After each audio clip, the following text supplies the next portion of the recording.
C'est l'heure de l'éducation sur Espace TV, mesdames et messieurs, sur Espace FM. Et également, merci de votre fidélité. Bonsoir et bienvenue. Si c'est maintenant que vous nous rejoignez, c'est l'émission, j'ai envie de dire parler islam, mais c'est pas parler islam maintenant là.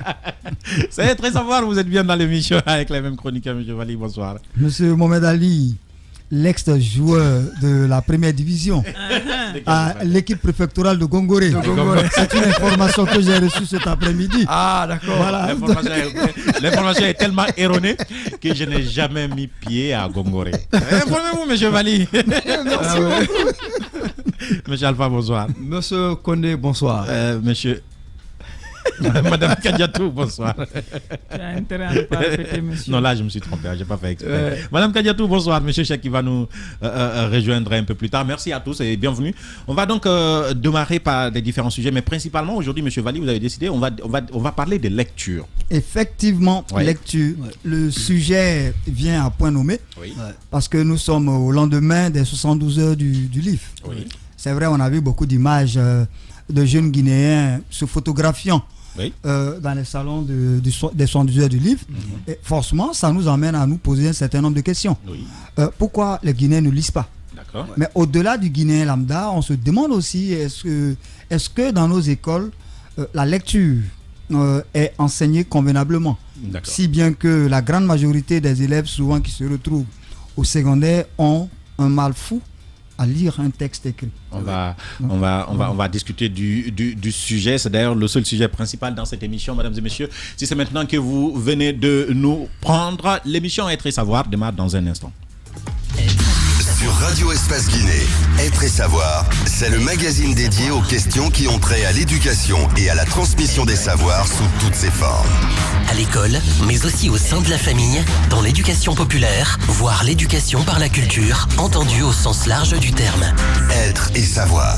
Mohamed Ali Kondé. Commençons par ce sujet qui a fait le buzz cette semaine. Monsieur Vali, votre sujet préféré. Les filles qui se battent pour des garçons, c'est bien ça? C'est quoi cette histoire? Vous savez, une expression qu'il a dite avant le début de l'émission, il m'a dit que je suis devenu un bad buzzer.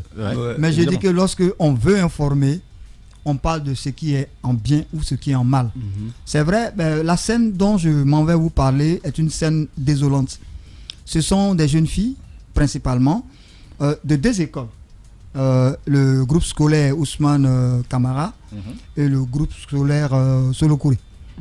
Des jeunes filles issues de ces deux établissements. Kamara, ça c'est dans quelle commune même? C'est dans la commune de Matoto. Effectivement. Bon, ils sont en transition entre la commune de Matoto et la commune urbaine de Dubreka. C'est dans quelle préfecture? Bon, ils relèvent les deux établissements.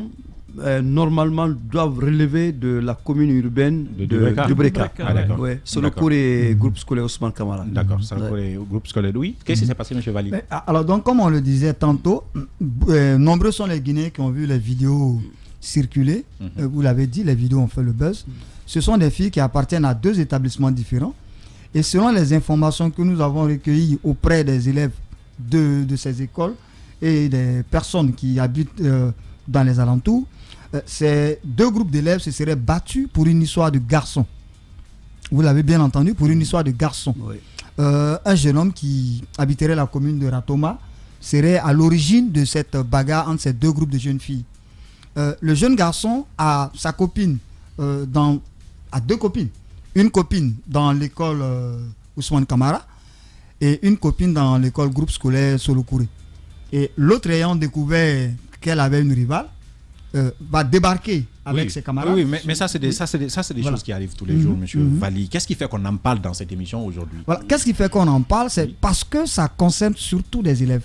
D'accord. Ce qui est désolant, c'est que lorsque vous regardez les images, la grande majorité de ces filles qui apparaissent à l'écran, ce sont des filles en tenue d'école, en bleu-blanc. Donc, on se dit, mais attendez, on envoie les élèves à l'école pour aller étudier ou pour aller faire qu'on appelle ça, de la bagarre au sujet des questions de cœur ou des questions d'hommes. Oui, mais en même temps, ça arrive dans toutes les écoles. Hein, moi, je crois que ça relance un peu le débat sur la violence en milieu scolaire. Et en plus de cela, ça relance un peu le débat sur l'esprit réellement de nos jeunes élèves dans les établissements. À savoir surtout les lycéens. Parce qu'on peut dire que c'est eux quand même qui sont un peu proches de la majorité. Donc si des élèves qui sont proches de la majorité se permettent de faire ce genre de choses et qui se font filmer encore en plus et qui n'ont aucun regret par rapport à tout ça, je crois que ça nous pousse à réfléchir un peu sur la moralité de nos élèves et surtout sur l'éducation civique et morale qu'ils reçoivent, s'ils le reçoivent. Parce que force est de reconnaître que ces cours d'éducation civique et morale, est-ce qu'ils sont donnés? Si oui, est-ce que en fait, comment ça se passe quoi? Parce que moi, franchement, je veux comprendre comment est-ce qu'un élève qui a fait au moins 13 ans sur les bancs ou bien 11 ans sur les bancs peut se permettre d'enclencher ou bien de déclencher une bagarre, que ce soit pour une histoire de cœur, que ce soit pour une histoire d'argent. Ou que ce soit les bagarres entre élèves, honnêtement, moi je ne suis pas non plus convaincu. Tous vos arguments, ça me convainc. Même si l'objectif, ce n'est pas de me convaincre. Mais le problème, c'est que les bagarres entre élèves, ça arrive tous les jours. Oui, ça arrive. Oui, mais monsieur Mohamed Ali, ça relance un débat plus ça relance un débat plus large. Ça relance un débat plus large. La morale. La violence et la morale dans nos écoles. Elle a dit. Oui. Comment est-ce qu'aujourd'hui la morale est enseignée dans nos écoles si la morale est elle-même enseignée? Mais moi je m'en vais dire une chose. Mais qu'est-ce que ça a à voir avec moi je m'en vais dire une chose. Non mais j'en arrive. J'en viens, monsieur Mohamed Ali. Monsieur Mohamed Ali, j'en viens. Ne m'interrompez pas. Souffrez que je parle. Moi je me dis. Non mais moi je dis cela. Est-ce que les enseignants eux-mêmes sont aujourd'hui des exemples de moralité pour les apprenants? Parce que moi aujourd'hui quand je regarde autour de moi, il y a des collègues qui ne me rassurent pas en termes de comportement. Il y a des collègues dont le comportement, excusez-moi du peu, mais c'est un comportement parfois dépravé et déplacé en milieu scolaire. Mais quand vous affichez de tels comportements, il n'est pas surprenant que vos élèves, par le truchement de ce que vous leur avez montré, agissent ainsi dans nos rues. De quelle a été la réaction des responsables d'école, par exemple, de ces écoles-là? Bon, moi je n'ai pas. C'est pas. On ne s'intéresse pas tellement de la réaction de responsables. Je pense que c'est là où c'est. Non, mais le problème est que, comme tu l'as dit tout à l'heure, c'est un débat qui est beaucoup plus large parce qu'il faut cadrer la chose par rapport à une notion que nous avons depuis des temps, la violence en milieu scolaire. Et donc, sur ce point, je pense bien que Madame Kadet l'a dit et M. Vali l'a également dit, c'est qu'il faut beaucoup revoir les cours d'éducation civique et morale qui sont enseignés dans les écoles. D'accord. Parce que si réellement ces cours-là sont enseignés et qu'on ne voit pas les retombées réellement de ces cours sur les enfants, je pense bien que vraiment on a beaucoup de choses à faire. Et mieux que ça, il a dit ici, c'est quelque chose qui est très pertinent. Le comportement de certains de nos collègues dans les établissements reste à désirer. Oui, parce que réellement... Parce que cette fois-ci, ce ne sont pas vos collègues. Hein. Oui, mais c'est en cela. Ce sont des élèves qui se sont battus. Oui, les élèves se sont battus. Mais qu'est-ce qu'on dit? Le comportement de ces élèves est le fruit. L'élève est le fruit de l'école quand même quelque part. L'élève, c'est un limite. Il imite. Non, mais c'est pas parce qu'il doit imiter les enseignants. Non, suis-moi. Je ne prends pas... Monsieur Alpha, je vais vous poser une question. Monsieur Mohamed Ali, des élèves se battent jamais dans votre école? Ça se fait dans nos établissements. Vous, dans votre école, ça se fait? Dans mon établissement, ça se fait. Tous les jours, ça se fait. Non, c'est pas l'ampleur, Mohamed Ali, non, écoutez. Moi, je trouve pas. Non, mais monsieur Mohamed Ali, l'ampleur, c'est qu'il faut comprendre. C'est qui est aberrant chez monsieur Mohamed Ali. Aujourd'hui, il y a cette bagarre. Demain, quand il y aura un autre problème, monsieur Mohamed Ali sera bien heureux de pointer un doigt contre les enseignants. Pourquoi je ne vais pas le faire? Je vais le faire. Mais ce que je suis en train de dire, c'est qu'aujourd'hui, ce sujet concernant des jeunes filles qui se battent pour un garçon, franchement, ça arrive dans toutes les écoles. Non, mais ce n'est pas pareil. Ce n'est pas pareil, on va la liste. C'est normal. C'est normal. Vous, les jeunes se sont battus pour qu'on applaudisse pas, non, monsieur Vanon. Ça arrive. Et vous êtes un enseignant. C'est plus intéressant quand ça arrive avec un enseignant. Tu penses que c'est normal.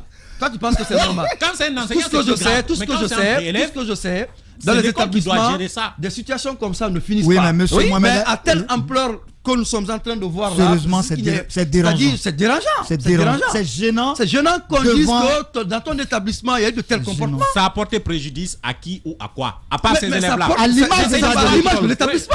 À l'école de l'établissement. Les deux établissements sont déjà... Il y a un doigt accusateur qui sont pointés sur ces écoles. Une mauvaise image dans ce cas. Je suis en train de dire que c'est une question qui concerne ces filles qui se sont battues et leur direction. La direction doit prendre des sanctions. Un point et puis c'est tout. Pourquoi on en fait c'est ça qui nous intéresse dans ça. C'est des enfants qui sont en tenue. Si vous voulez qu'on parle de violence, si vous voulez qu'on parle de violence, si vous voulez qu'on parle de violence, ramenez-nous quelque chose. Mais ça là, ça ne mérite pas qu'on non, mais c'est que sur le net, ça n'a rien à voir avec ces enfants-là étaient en tenue. C'est ce qui nous intéresse. Ce sont des élèves.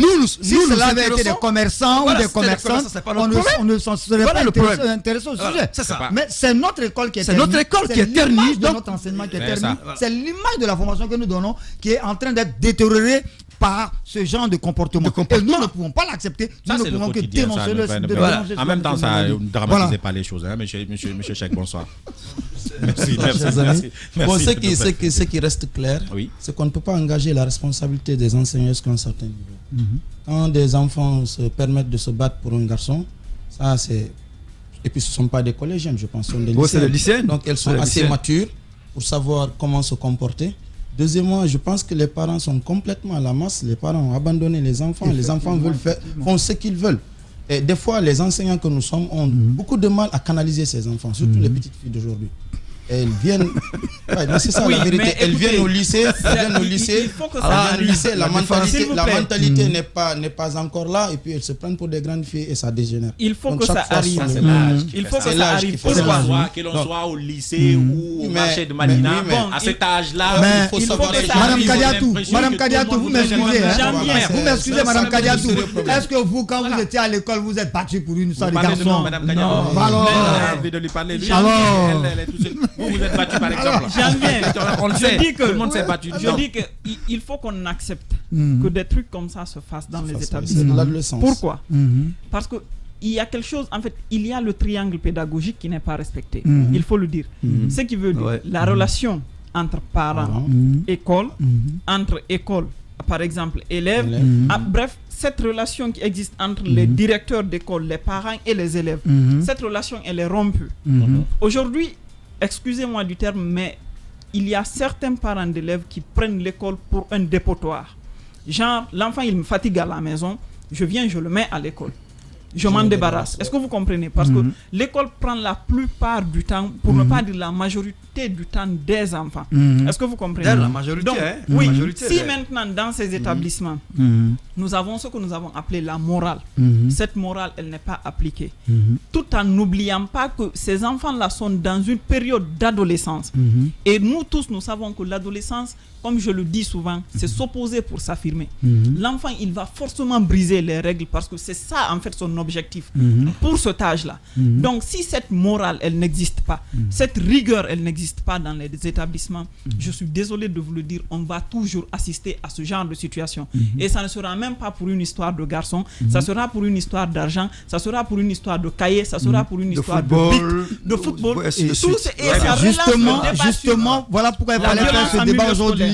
Voilà pourquoi il fallait faire ce débat aujourd'hui. On a connu une époque à Conakry, l'époque des clans. Oui, dans les établissements. Étaient clairement menacés dans les salles. Des professeurs étaient menacés à l'extérieur. Moi, je me rappelle à l'époque, quand j'étais tout jeune, j'ai poursuivi un élève. Dieu seul sait. Il a injuré mes parents carrément. Carrément. Et puis il m'a dit, si vous n'êtes pas content, voilà. Mais Dieu merci, aujourd'hui, avec les efforts conjugués des uns et des autres, nous pensons que la situation est en train de s'apaiser. Vous ne pouvez pas contrôler l'humour des enfants pour qu'ils ne se battent pas en classe. C'est impossible, ce n'est pas la même chose. Oui, mais on l'a dit avec non, attendez, il y a un problème avec un certain nombre de règlements existants dans les établissements. Moi, je pense bien que si l'élève doit suivre convenablement les règlements intérieurs de l'école, franchement, l'élève ne va pas se comporter de la sorte. Instruction civique, on va donc continuer sur le sujet, en parler à Mamou cette semaine, M. Valli. On a vu un policier en classe, en classe de 10e année, qui vient apprendre le code de la route aux élèves. Vous l'avez suivi ça? Effectivement. J'ai envie de comprendre. J'ai envie de comprendre. Voilà, je ne sais pas si peut-être cela, les images peuvent avoir choqué peut-être un Guinéen ou un autre, mais moi je me dis qu'avant tout, le policier, il est policier, il est instructeur, il est au service de la communauté. Il ne faudrait pas toujours voir le policier sous l'angle répressif, l'angle de la violence. Mais le policier est avant tout un régulateur de la société. Alors, si le policier qui est outillé en matière de régulation de la route et de la circulation, le policier quitte la route, va vers certains bénéficiaires de cet enseignement que sont les élèves, je pense que c'est une chose à saluer. Si tous les policiers, à leur niveau, pouvaient apporter, ne serait-ce qu'une heure, 30 minutes de leur temps pour expliquer aux enfants ce que c'est que le code de la route, en plus peut-être de ce qui est enseigné dans les écoles, je pense que le rôle de policier aura gagné. Je pense que le rôle de policier non, ce n'est pas parce que c'est le policier il ne sait pas où il sait faire son travail, ce n'est pas ce que je dis. Non, mais je me dis que l'école quand même. Mais c'est un plus, monsieur Mohamed Ali. C'est un plus, monsieur Mohamed Ali. Mais quel plus? Non, c'est un plus, c'est un plus. C'est un plus. Non, je suis d'accord que les cours. Mais le policier il est venu chercher quoi dans une non, mais monsieur Mohamed Ali, c'est un plus. L'enseignant qui va enseigner le code de la route, par exemple, il parle de documents pédagogiques qui sont très souvent théoriques. Le policier est un homme qui vit les incidents au quotidien. Alors l'enfant, lorsqu'il a le policier devant lui, il se dit mais attendez, l'enseignement qui m'est donné, je me rends compte que cet enseignement n'est pas que théorique, mais c'est celui-là même qui est un acteur de la circulation qui vient aujourd'hui m'en parler. Et je pense que ça peut avoir un impact important sur les enfants. Moi je pense que c'est l'échec des professeurs DCM. Non, ce n'est pas l'échec des professeurs DCM. En fait, excusez-moi, le geste de Mamou n'est pas un geste isolé. Même hier, il y avait un lieutenant et un capitaine qui étaient au lycée Senghor. On les a laissés circuler dans 2 ou 3 salles, je pense. En fait, c'est la police de proximité. Une police civile, je veux dire, qui s'approche des jeunes pour les moraliser par rapport à comment se conduire au bord de la route. Pas seulement que, comment se conduire dans la vie courante pour éviter d'avoir des problèmes de justice. Donc ce n'est pas lié à l'académie d'information. Prévenir plutôt que réprimer. C'est plutôt une formation. Voilà, il y a un projet de la police qui a été mis en place par le PNUD, je crois, et Cherche for Common Ground des États-Unis depuis 2017. Ce projet consistait à former des policiers qui vont à leur tour essayer en fait de dédiaboliser, si on veut, un peu le policier et de rapprocher un peu cette police-là aux citoyens qu'elle sert. Est-ce que vous comprenez? C'était axé sur plusieurs domaines, à savoir l'utilisation des armes légères ou bien le contrôle des armes légères, surtout dans les établissements, le code de la route et aussi la sécurité, le rôle réellement du policier. Parce que nous avons souvent tendance à confondre le rôle du policier au rôle du gendarme ou bien au rôle du militaire. Et on même au rôle du juge. Oui, on a même du mal carrément à départager ces différents corps. Est-ce que vous comprenez?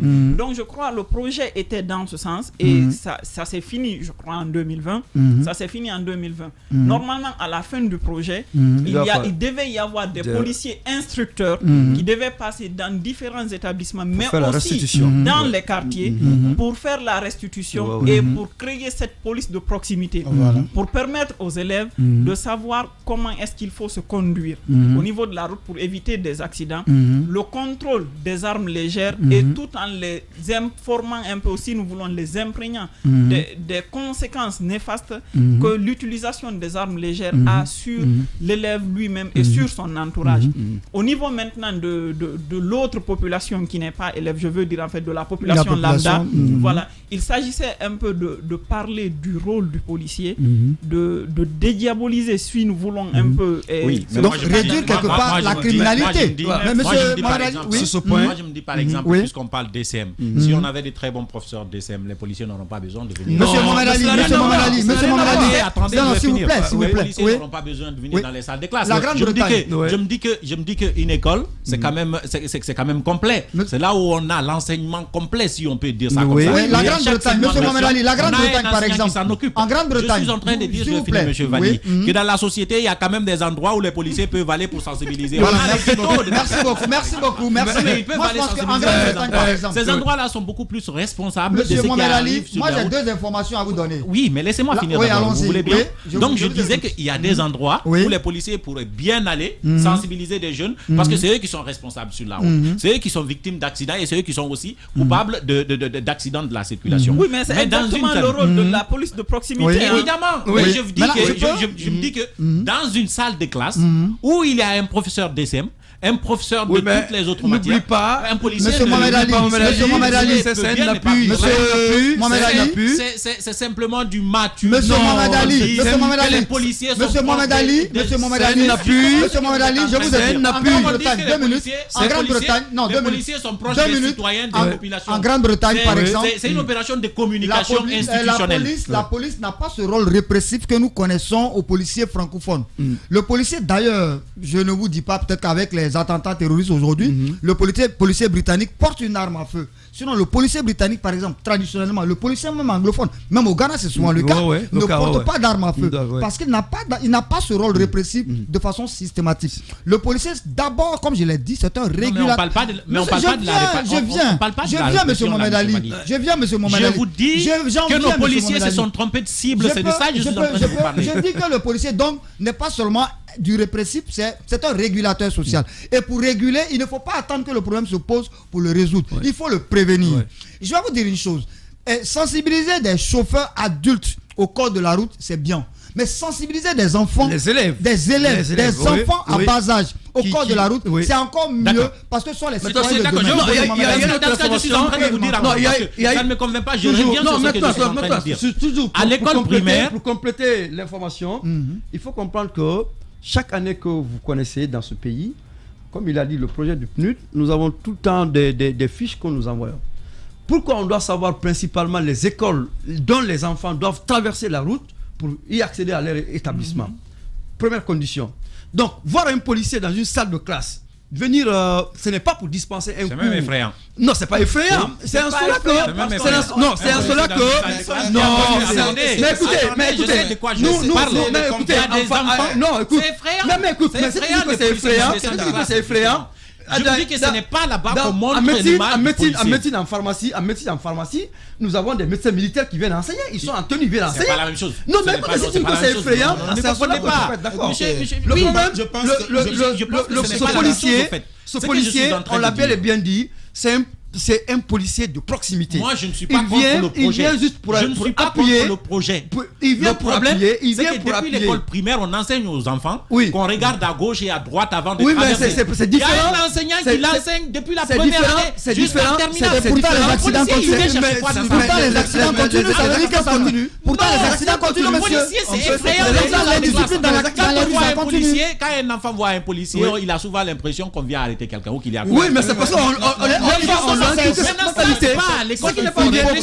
en cela que le policier, c'est le parent, c'est en cela que le policier de proximité, c'est l'enseignant que vous êtes. Il devrait d'abord dire aux élèves, les policiers, ils ne viennent pas souvent pour nous arrêter, justement. Voilà. Ce n'est pas au policier de venir dire. Non, mais avant que le policier ne soit dans cette école, avant qu'il ne soit dans cette école, les policiers n'ont qu'à les sensibiliser. Les policiers ne peuvent pas venir s'arrêter. Il y a des groupes organisés. Ils ne peuvent pas venir s'arrêter devant les élèves. Il est victime du ramadan. Il est victime du ramadan. Peu importe si je suis victime du ramadan. Je me dis qu'il y a des endroits où les policiers peuvent aller bien sensibiliser. Mais laissez nos écoles tranquilles. La police ne peut pas avoir une bonne image en venant se balader dans nos salles de classe. Non, je ne serais pas d'accord avec toi. On a les enseignants qu'il faut pour ça. Et vous êtes là, monsieur. Non, écoutez, c'est pas pareil. C'est pas pareil. Au fait, moi, je n'en veux pas Mohamed Ali, le journaliste qu'il est martyrisé, victimisé par la police. Donc, je pense que c'est normal qu'il réagisse comme ça. Il garde un mauvais souvenir de la police. Je pense que c'est normal qu'il réagisse comme ça face à une présence policière. Mohamed Ali doit savoir que le mythe qu'il y a entre un élève et la police, un élève et tous les corps habillés, en général doit être brisé. Merci. Donc pour ça, il faut que si la police fait le premier pas pour aller vers les écoles. Et moi je me réjouis parce que avant-hier j'ai suivi un capitaine, mais il était brillant. Il a parlé, il n'a pas fait d'erreur. Je l'ai vu jouer avec les enfants. Donc j'étais satisfait. Voilà. Les enfants étaient à un moment donné, quand il est venu, les enfants avaient le visage crispé. Et quand il a joué avec les enfants, j'ai senti que les enfants il est au service de la population. Quand il est sorti, les enfants l'ont entouré. Monsieur, capitaine, c'est comment ça va? Et il s'est laissé toucher. On va même inviter un policier à notre émission. Ça brise. Et après, vive la police. Oui, c'est bien ça l'objectif. Je sais qu'il n'y a pas bon ménage entre la police et les journalistes. Mais il faut aussi faire mon médaille. À un moment donné, il faut donner la chance aux policiers de montrer à la population civile qu'ils ne sont pas là pour réprimer, qu'ils ne sont pas là pour la faire du mal. population civile, je suis tout à fait d'accord avec vous. Oui, même Sauf les élèves. Il y a des endroits, encore une fois, je le répète, Oui. il y a des endroits où les policiers doivent aller sensibiliser parce que le problème, oui, c'est mais même dans les écoles, ont déjà des sensibilisateurs. Les enseignants sont là pour autant de fois, les policiers n'ont qu'à aller sensibiliser. Autant de fois, il y a des appuis. Autant de fois, il y a des les enseignants n'ont pas besoin d'appui. Non, ils ont besoin de appuyer pour faire votre travail. C'est ça votre travail. S'il n'y a pas de professeur DCM dans les classes, ça c'est notre problème. Mais on ne peut pas prendre un policier pour venir enseigner ce que vous enseignez aux élèves. Non, c'est pas pareil. C'est pas pareil. Le policier de proximité, il vient pour un travail. Il y a tellement de travail que le policier, puisque vous tenez à cette phrase-là, à ce mot, à cette expression, policier de proximité, c'est d'abord un citoyen dans le quartier, c'est celui qui s'occupe de la salubrité publique. Oui, mais c'est pas ça seulement. Allez dans une école éduquée. Oui, c'est celui qui s'occupe de la santé publique. C'est celui qui s'occupe d'autres choses. Regardez dans nos rues, les policiers, ils font quoi, s'il vous plaît? Non, mais c'est pas le travail, ça. J'ai l'impression que nous sommes en train de quitter le débat. Ils vont là où on n'a pas besoin de débat. Notre débat est focalisé sur l'enseignement. Mais c'est ce que je vous dis. Le policier qui est venu donner ce que nous avons vu. D'accord, il n'y a pas de semaine-là. problème. Non, ce qu'on va faire, on va changer de sujet tout simplement juste après cette transition. Sur Radio Espace Guinée, Être et Savoir, c'est le magazine dédié aux questions qui ont trait à l'éducation et à la transmission des savoirs sous toutes ses formes. À l'école, mais aussi au sein de la famille, dans l'éducation populaire, voire l'éducation par la culture, entendue au sens large du terme. Être et Savoir. Mohamed Ali Condé. Cette fois-ci, on va partir avec la lecture, sujet favori de M. Valli. Est-ce qu'il est professeur de français, justement? Effectivement, les 72 heures du livre. Les élèves ne lisent pas. On a vu beaucoup de selfies. Pourquoi vous parlez des 72 heures de livre? 72 heures, non, j'en parle parce qu'on a vu tellement d'images, on a vu tellement de selfies. Sans oublier qu'il y avait la journée mondiale du livre. Voilà, aussi. effectivement. Donc, cette fois-ci, il y a une particularité. J'ai vu tellement de livres paraître en Guinée. Je me demande qui lisait effectivement, les livres paraissent comme des champignons. Oui. Malheureusement, j'ai mon manuscrit que je suis en train de travailler. Et bientôt, ce sera sur le marché. Donc, je disais que les livres paraissent comme des champignons, mais les lecteurs disparaissent comme du beurre au soleil. À qui la faute? On a de moins en moins de lecteurs. À qui la faute? Là est la grande question. Parce que moi, dans mon analyse, je me suis dit, quelque part, est-ce que au départ, l'école même n'a pas semé les germes du désamour de la lecture sur le Guinéen lambda? Non. Parce que le Guinéen petit que nous connaissons, le petit Guinéen que nous connaissons, devient le Guinéen grand que nous sommes aujourd'hui. Est-ce que déjà à l'école fondamentale, on n'a pas enlevé cette envie-là? Parce que si l'enfant doit lire par obligation, si l'enfant lit et prend la lecture comme une corvée, une obligation qui lui est imposée par le maître ou par le parent, l'enfant ne lira pas. On n'a pas su donner le goût de la lecture, il faut le reconnaître, aux enfants. Voilà pourquoi nous avons les Guinéens que nous avons ici aujourd'hui. D'accord. Voilà. Bon, moi, je pense que le problème part plus loin. À un moment donné, la Guinée avait beaucoup plus besoin d'ingénieurs, de techniciens. Donc, les gens ont un peu laissé de côté les branches type sciences sociales, littéraires. Donc, à l'heure là, quand tu demandes à un enfant qui fait la 9e année, écoutez, je viens. À un moment donné, oui. Non, c'est la question que je m'apprête à lui poser. Non, écoutez, je viens. Parce que j'ai l'impression qu'on doit vous rebrancher cet après-midi. Quand on parle de lire, je fais allusion au roman et autres, pas des livres de maths, etc. Donc, pour moi, quoi. Donc, les enfants, quand ils vont en sciences sociales, ils se retrouvent en sciences sociales par défaut. C'est parce qu'ils n'arrivent pas à faire les sciences maths, ils vont en sciences sociales, mais ils pensant que c'est plus facile, alors que non, c'est plus difficile. C'est là-bas il faut lire. C'est déjà à l'école primaire, on n'insiste pas sur la lecture, on se base beaucoup plus sur les calculs. Donc quand l'enfant est fort, c'est parce qu'il est fort en calcul, en biologie, en sciences d'observation, mais on ne donne pas l'occasion à l'enfant de lire à bas âge. Ce qui fait qu'on se retrouve avec des élèves de la 10e année qui ne savent pas carrément lire. Même au lycée. Mais ils savent calculer, mais lire non. Donc c'est un peu ça.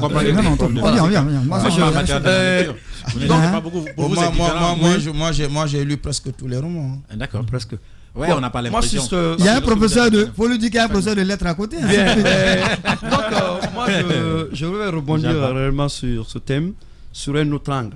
Parce qu'il faut comprendre que dans les années c'est-à-dire après les années, en tout cas dans le régime de faim, jusqu'à l'arrivée, jusqu'à dans les années 90-92, on a compris dans les écoles primaires, il y avait le goût de la lecture.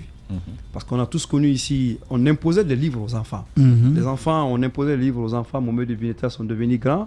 Les enfants, il y avait plein de livres comme ça qu'on donnait aux enfants dans les écoles. Et ils partaient avec ces documents-là. Donc c'était un élément pour eux de suivre les cours convenablement. Mais qu'est-ce qu'il faut retenir? C'est que les responsabilités sont partagées. C'est que, comme toujours. Oui, l'État n'a pas mis à la disposition du ministère de l'Éducation un centre de lecture. Je suis d'accord. Parce que nous, à notre temps ici, on a compris, il y avait le CEDUS qui était là dans l'État.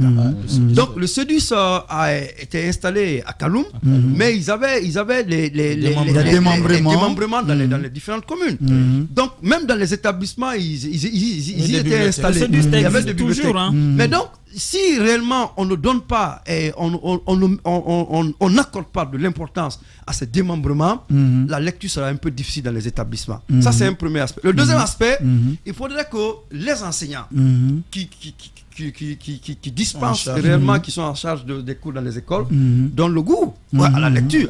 Parce que tout de suite, il parlait, mais ce n'est pas seulement dans les matières littéraires on fait la lecture. Dans les matières exactes, il faut donner le goût de l'envie à un enfant de lire. Mais si vraiment cette envie n'y est pas, franchement, ça va être un peu difficile. Et à ce niveau, on a l'impression qu'il y a des enseignants qui ont perdu la méthode. Il y a des enseignants non, c'est vraiment perdu la méthode. Non, méthodologie, ils ne lisent pas eux-mêmes. Ils ne lisent pas. Les enseignants eux-mêmes ne lisent pas. Les enseignants qui n'ont pas la passion de la lecture, c'est très difficile. Transmettre. Je me demande quand même comment quelqu'un peut être professeur de langue si tu n'aimes pas lire. Non, mais il y en a qui n'aiment pas. C'est le gros paradoxe en fait. S'il vous plaît. Oui, madame. Ça va au-delà des professeurs de langue. Là, c'est depuis la petite enfance en fait. À la maternelle, au préscolaire en fait. Les enfants n'ont pas encore cette capacité d'aligner plusieurs mots. Mais il y a ces bouquins qui sont en place qui leur permettent en fait d'être curieux, d'attiser leur curiosité, n'est-ce pas? Avec des documents imagés. Des documents imagés. Voilà, merci beaucoup. Donc, ces documents imagés attise déjà la curiosité de l'enfant. Oui. Ça, c'est à la petite enfance. Maintenant, si nous venons au primaire, lorsque vous donnez une lecture à un enfant et qui fait la 2e année, vous lui dites, par exemple, il faut me lire, je ne sais pas moi, une lecture quoi. Vous lui donnez une lecture, vous lui demandez de lire ou bien vous l'apprenez à lire. Et que cette lecture n'a rien à voir, absolument rien à voir, non seulement avec ce que l'enfant vit, mais avec son environnement, bref, avec tout ce qui l'entoure. Comment est-ce que vous voulez que cette lecture-là attire l'attention de cet enfant? C'est pourquoi. C'est un point sur lequel on va. Oui, c'est pourquoi il faut changer non seulement la méthodologie d'enseigner de ces instituteurs qui sont au primaire, parce qu'il faut leur faire comprendre que ces enfants qui sont là, si vous voulez vraiment leur accorder ou bien leur permettre d'avoir le goût de la lecture, il faudrait que vous-même vous sachiez d'abord quoi leur donner pour lire. Un enfant et là de la aussi, 2e quand année, je vais parler, on va dire encore. Non, mais écoutez, sur ce point-là, je ne serai pas d'accord avec vous. Je ne serai pas d'accord avec elle sur ce point. Je finis. Voilà. Je finis. Mais l'INRAP existe pour ça, non? Non, je viendrai. On va revenir tout de suite. Je vais rebondir. Je disais, un enfant de la 2e année, de la 1re année, en plus de lui donner la lecture fondamentale, je veux dire celle qui est liée au cours, pour lui permettre de plus encore s'axer sur la lecture, on peut donner les livres de contes. Ou bien, on peut donner les livres de contes. Ou bien, ça existe. Non, ça existe. J'aime bien. Il faut les donner les livres de contes. Les donner des contes à lire, par exemple. Voilà, tel conte, arrivez à la maison, demandez à maman ou à papa de lire pour vous, ou bien à vos frères, ou bien à l'école même déjà, vous commencez. Lorsque vous commencez l'histoire sans la terminer, ça permet à l'enfant de se demander c'est quoi à la fin. Il faut que je lise pour que je comprenne ce qu'il y a à la fin. Donc ça aiguise la curiosité de l'enfant. Ça c'est un. Et lorsque nous parlions par exemple, comme M. Alpha parle du SEDUST, je suis désolé mais ça existe. Et les bibliothèques existent dans les établissements. Seulement ces bibliothèques ne sont pas...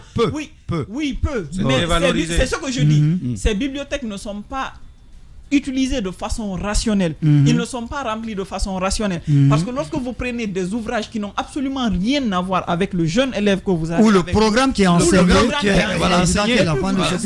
vous dites à l'enfant, vous voulez qu'il vous lise quoi finalement? Madame Kariatou, donc moi je voulais ce désamour-là. On l'a dit ici que nombreux sont les jeunes Guinéens aujourd'hui qui n'ont pas envie de lire.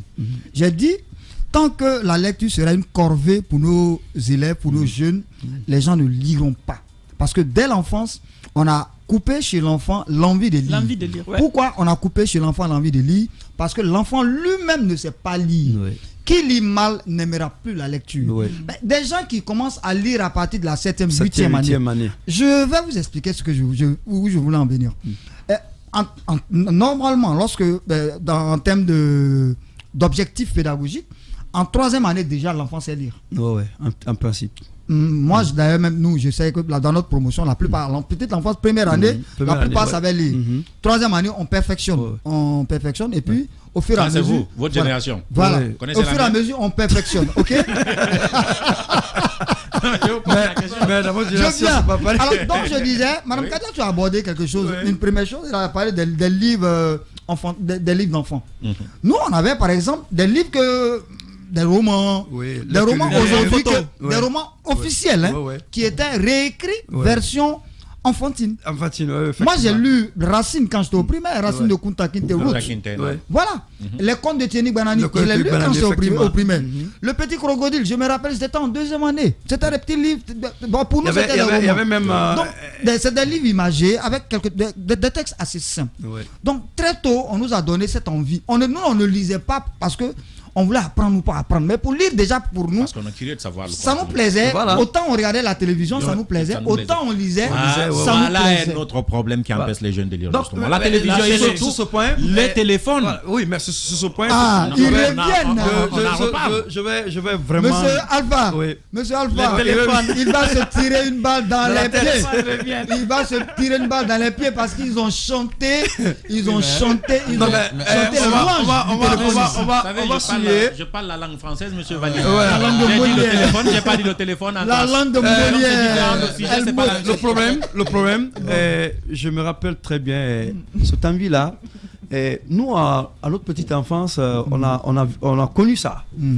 C'est-à-dire les livres bibliques là. C'est-à-dire les images, on nous expliquait. Effectivement. C'est-à-dire on nous expliquait, nos aînés nous expliquaient ça dans les langues vernaculaires. Mais on a compris que ce goût-là était déjà là. Donc ce goût-là permettait réellement à un enfant de s'enfoncer dans la lecture. Et moi je me rappelle bien, ce qu'il est en train de dire, c'est très pertinent. À ces périodes-là, c'est-à-dire les réalités de nos vies courantes étaient transportées dans les livres. Non mais c'est ce qui a fait la popularité. Oui, c'est ce qui a fait le moment où les bibliothèques sont devenus grands. Et d'ailleurs, il y avait les Kwaku, le magazine scolaire. Il y a un aspect que vous oubliez. Les choses ont évolué. À notre époque, il n'y avait pas le téléphone. C'était pas. Monsieur Cheikh, excusez-moi. Quelle que soit la technologie, la lecture a un autre aspect. Quelle que soit la technologie. Excusez-moi, j'en viens. Au fait, le problème, c'est que les téléphones dont on parle, je vous rappelle qu'il y a des chroniques dans les téléphones. Il y a des livres qui sont numérisés. Mais quels sont ceux qui ont des moyens pour avoir ça? C'est là le problème. Écoutez-moi seulement. Au fait, c'est un problème d'envie. Un problème de vouloir lire. Je pense qu'on frôle à l'école primaire. À l'école primaire. Donc il n'y a pas de manque, monsieur. Excuse-moi, à l'école primaire. A déjà dépassé la 3e année. C'est ce que je dis. Le problème, c'est qu'avant la 3e année, les élèves. En fait, c'est là-bas, j'en viens. Les élèves ne savent pas lire, donc ils ne peuvent pas aimer la lecture. Le problème, c'est au niveau du recrutement à l'ENI. À l'ENI, à l'école. On va pas mettre ça sur le excusez-moi, mais je pense que l'ENI n'a pas. Attendez, excusez-moi, si on prend quelqu'un qui sait à peine lire, qui s'est battu de toutes ses forces pour avoir le bac, il a eu à peine 10 de moyenne, on l'envoie à l'ENI, sachant qu'il a des problèmes de lecture. Pendant les 2 ans, l'ENI c'est 2 ans. Vous pensez que 2 ans ça suffit pour former académiquement et pédagogiquement un enseignant de l'école? Oui, mais la lecture. Une année suffit largement. Deuxièmement, c'est un aspect. Deuxièmement, à l'école primaire, on va beaucoup plus vers la récitation Que la lecture. Oui, mais parce que la méthodologie la méthodologie n'y est pas. C'est pourquoi je dis cette situation d'ailleurs. Il faut revoir la méthodologie de formation. Parce que je vais vous dire une chose, on n'apprend pas à l'école primaire. Il y a de l'assimilation. Il y a de l'assimilation, il y a de la récitation. La récitation, voilà. Les enfants, on envoie un texte où je ne sais pas moi, même la division, le calcul que vous voyez là, on leur dit c'est comme ça, c'est comme ça. On apprend aux enfants à assimiler sans comprendre ce qu'ils sont en train d'assimiler. Cette histoire de lecture là, comme vous le disiez tantôt, en fait, mais en même temps, on n'a pas besoin d'un doctorat pour apprendre à lire. On n'a pas besoin d'un doctorat. Nos mères qui étaient des ménagères, nos mères qui étaient des ménagères qui savaient à peine bien lire. Monsieur Valli, ce n'est pas que seulement les enseignants ou quoi. Moi, je vous donne un exemple très frappant. Lorsque je faisais la 3e année, on avait un cours administration scolaire avec professeur Dienabou. Elle a mis un texte de, je crois, de 5 lignes au tableau. On était 42 étudiants dans la classe, tu imagines? 42 étudiants. Elle nous dit, lisez. Elle a choisi 5 personnes, 7. Sur les 7, quand nous avons fini la lecture, elle regarde toute la classe, elle dit, je reste sur ma faim. Parce que personne n'a pu bien lire. Elle dit, je reste sur ma faim. Elle dit, sur les 7 qui sont sortis, il n'y a que 2 qui ont réussi à me capter, et ça aussi un peu.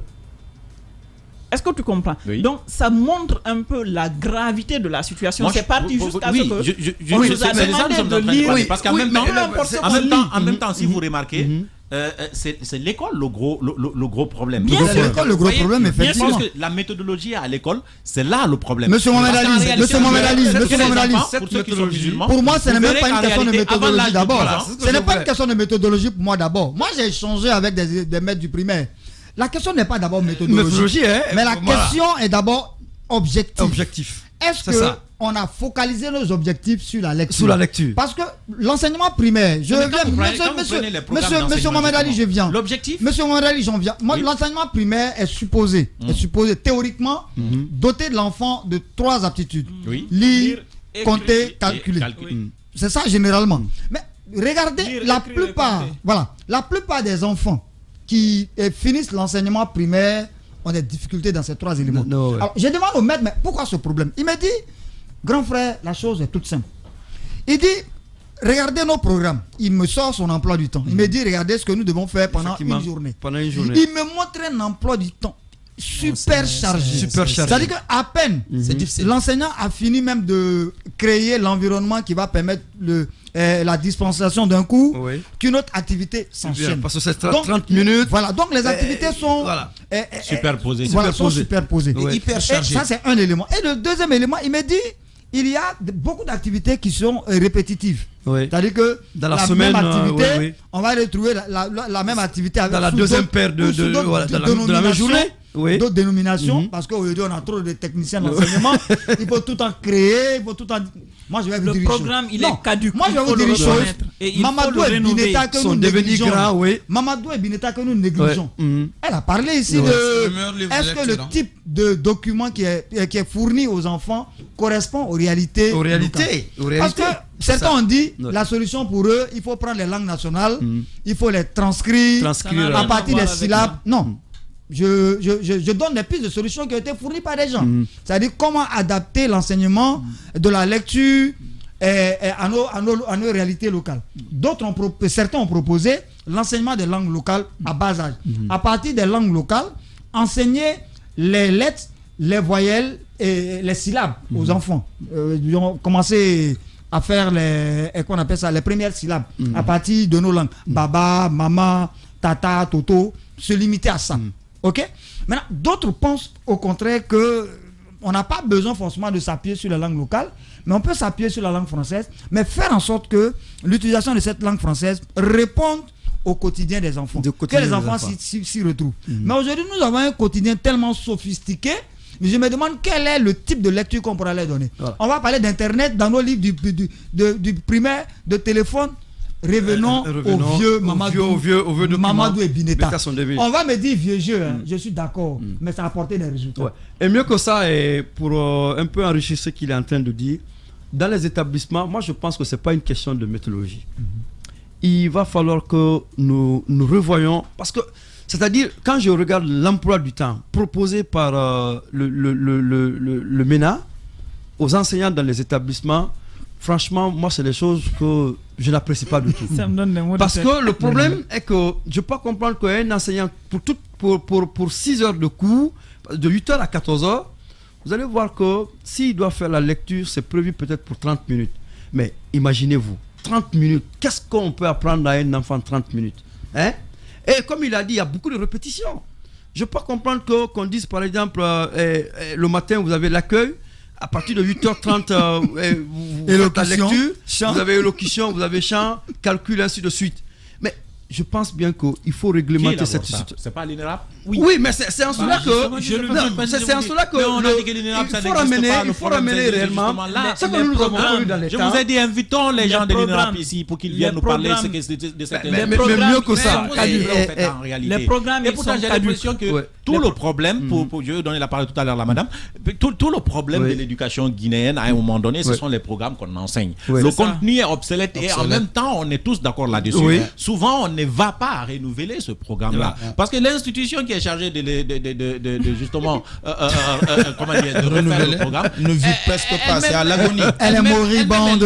Presque pas, elle est vieille, elle-même elle n'est pas à jour justement. Non, mais moi, donc on a beau continuer à aller sur cette discussion, je pense qu'on tournera toujours à rond et ceux qui nous écouteront, ils nous écouteront toujours de la même manière, madame. Moi, je le dis, les problèmes de l'éducation, ils sont situés juste à 3 niveaux. La caducité des programmes, ça, que ce soit au primaire, au collège, au lycée, même à l'université, les programmes, ils sont caducs. Il y a carrément inadaptation des programmes aux réalités guinéennes.